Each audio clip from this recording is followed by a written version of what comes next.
Ganda dito sa ano guys. Ito pala yung shortcutan eh. Malamig guys. Dito sa MRT ba. Bili ako ng bagong SIM card kasi hindi na maludan yung dati.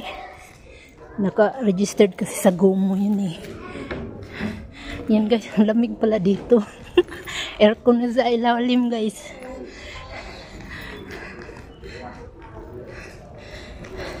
Shortcut.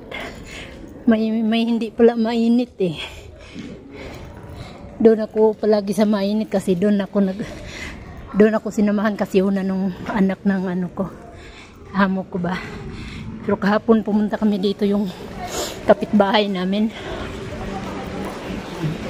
Pinay din. Dito daw siya unang ano eh. Tinuruan din. Kaso malamig dito eh. Sa akin mainit. Aray ko. May oras yung ano ko guys. Paglabas ko guys. Kaya mabilis ako, baka pagalitan ako.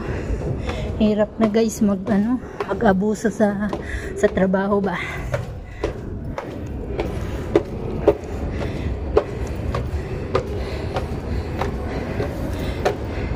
Sakay na ako ng bus guys.